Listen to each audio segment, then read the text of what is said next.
हे तुम्ही बसवलेल्या टीमकडनं सुरू झाल्या. आता तुमच्या अंगावरती येतंय ते सगळं, आणि तुमच्या अंगावरती येतंय म्हणून लगेच महाराष्ट्राचा अपमान. ह्याच्यात कसला आला महाराष्ट्राचा अपमान? इकडे राज ठाकरे यांनी अशी जहरी टीका केलेली असताना ठाकरेंच्या शिवसेनेचे खासदार संजय राऊत यांनीही मुख्यमंत्री फडणवीसांवरती टीका केली. मुख्यमंत्री एक प्रकारे फ्रस्ट्रेट झालेत आणि त्यामुळेच ही टीका करतायत असं ते म्हणाले. बघूया संजय राऊतांची टीका.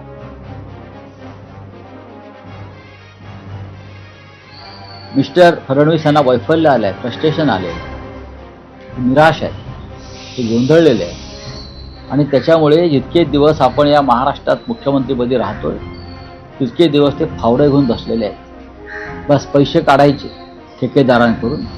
काल ज्या पद्धतीनं त्यांनी महाराष्ट्राच्या जनतेला कुत्रे, भाडेके, तट्टू, पत्रकारांनाही त्याने म्हटलेलं आहे, खरं म्हणजे तुमच्या राज्यामध्ये रोज खून, मारामाऱ्या, हत्या, बलात्कार होत आहेत, ही राज्याची बदनामी नाही का? आणि संजय राऊतांच्या फ्रस्ट्रेशन या वाक्याची आदित्य ठाकरे यांनी सुद्धा ओढली. ऐकूयात. 2-2.25 तास जे ते भाषण खेचलं, खूप थापा मारल्या, पण त्यांचं फ्रस्ट्रेशन हे दिसायला लागलेलं आहे. काय खूप वेळा काय होतं, arrogance is a sign of frustration, हे जे आपण बोलतो, हे काल जिवंत उदाहरण याचं मुख्यमंत्री महोदय. मी या मागच्या आठवड्यात पण सांगितलं की कदाचित हे शेवटचं अधिवेशन त्यांचं मुख्यमंत्री म्हणून आहे. कदाचित त्यांना दिल्लीत कॅबिनेट मंत्री म्हणून खेचलं जाईल, जोर जबरदस्तीने खेचलं जाईल. शिवराज सिंग चौहानानं कसं खेचलं तसं खेचलं जाईल. पण ते फ्रस्ट्रेशन आता लोकांवर काढतायत, महाराष्ट्राच्या जनतेवर काढतायत. आता विरोधकांनी अशी टीका केल्यानंतर सत्ताधारी आमदार तातडीने मुख्यमंत्र्यांच्या बचावासाठी धावून आले. शिवसेनेचे आमदार असलेले मंत्री शंभूराज देसाई यांनी सर्वात पहिला बचाव केला. या प्रकल्पावरती नाहक शंका घेतली जाते. अपघाताचं प्रमाण आणि वेळ वाचावा म्हणून हा प्रकल्प असल्याचं त्यांनी स्पष्ट केलं. भाजपचे आमदार राम कदम यांनी तर राज ठाकरे यांना उत्तर देताना अभिनेता आमिर खानच्या लग्नाचा उल्लेख केला. तिथे गेल्यावर आपण मराठी किती बोलता? मग मुख्यमंत्र्यांनी भाषणामध्ये 2 ओळी हिंदीत बोललं तर काय झालं? मुख्यमंत्री देवेंद्रजी यांची ओळखच इन्फ्रामॅन अशी झाली आहे. धडाधड सर्वत्र कामं सुरू आहेत, याचीच विरोधकांना धास्ती आहे असं म्हणत त्यांनी राज ठाकरे यांना कानपिचक्या दिल्या. आणि या सर्वात महसूल मंत्री चंद्रशेखर बावनकुळे यांनी मात्र राज यांच्यावरती टीका न करता त्यांनी भ्रमनिरास केल्याची प्रतिक्रिया दिली. माझी अपेक्षा होती राजसाहेबांकडनं की सकाळी ते अभिनंदन करतील, पण माझ्या त्या ठिकाणी भ्रमनिरास झालेला आहे. निश्चितपणे महाराष्ट्राची जनता ही देवेंद्र फडणवीसच्या मागे उभी आहे. इन्फ्रामॅन म्हणून त्यांचा सुवर्ण अक्षरात नाव लिहिलं जाईल. तर हे सगळं झालं कनेक्टिंग लिंक विषयी. मी आधीच म्हटलं की ही लिंक पूर्ववत झाली आहे, पण त्यावरती राजकारण चालू आहे आणि तेच आम्ही तुम्हाला दाखवतो. पण असो, यापेक्षा एक वेगळं राजकारण आणि नाराजी नाट्य सध्या रंगलंय ते ठाकरेंच्या शिवसेनेत. आणि त्याचं कारण ठरलंय शरद पवार आणि एकनाथ शिंदे यांची भेट. विधिमंडळ अधिवेशनादरम्यान 30 वर्षांनी विधान भवनामध्ये पोहोचलेल्या शरद पवार यांनी उपमुख्यमंत्री एकनाथ शिंदे यांची भेट घेतली. आता ही घटना खरं तर कालची आहे, पण ही भेट ठाकरेंच्या शिवसेनेचे संजय राऊत यांच्या जिव्हारी लागली आहे. ते प्रचंड अस्वस्थ झाले आणि त्यामुळे त्यांनी त्याबद्दल आज तीव्र नाराजी व्यक्त केली आहे. बरं, ही नाराजी व्यक्त करताना शरद पवार यांच्यासारख्या ज्येष्ठ नेत्यांच्या विश्वासार्हतेवरच त्यांनी प्रश्नचिन्ह उपस्थित केलं. बघूयात राऊत काय म्हणाले. ज्या गद्दारानं आपलं सरकार पाडलं,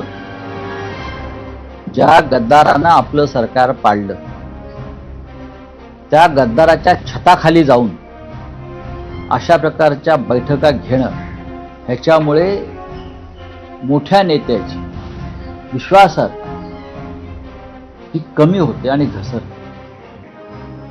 तर अख्खं विधान भवन का ओस पडलं होतं. समोर राष्ट्रवादी भवन आहे, समोर वायवी चव्हाण प्रतिष्ठान आहे. हे आमचं एका निष्ठावंत कार्यकर्त्याचं हे मत आहे. आम्ही कधीही गद्दारांच्या अशा ठिकाणी जाऊन आमच्या पक्षाच्या बैठका घेण्याचं एवढे आम्ही काय म्हणतात ते सहिष्णू नाही. तर संजय राऊतांनी विश्वासार्हतेवरती शंका घेतली, तीही शरद पवार यांच्यासारख्या ज्येष्ठ नेत्याच्या. त्यामुळे महाविकास आघाडीमध्ये एकच खळबळ उडाली. आणि त्यामुळे सर्वात आधी महाविकास आघाडीच संजय राऊत यांच्या विधानाच्या स्पष्टीकरणासाठी धावून आली. पवारसाहेब राजकारणाच्या पलीकडे असल्यामुळे सगळ्याच गोष्टींमध्ये राजकारण ते करत नाही.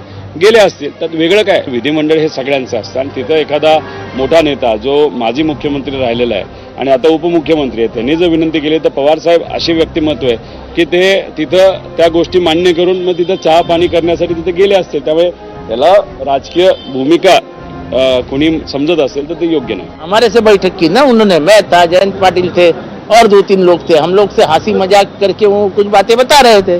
अजित पवार से कौन मिलने गया था हमको मालूम है.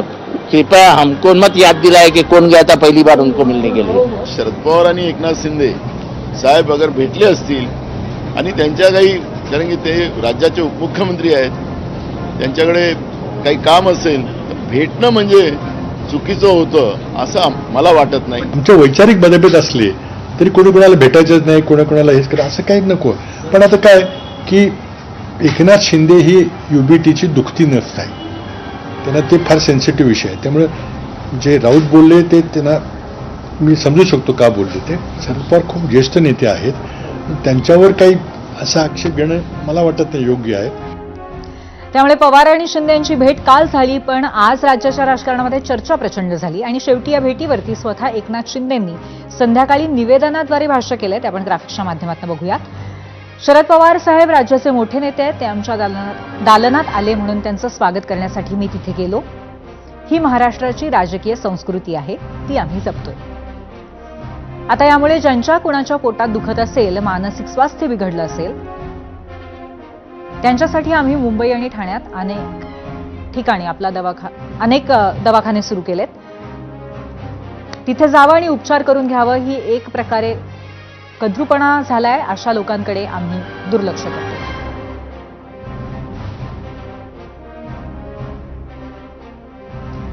आणि या बातमीबरोबरच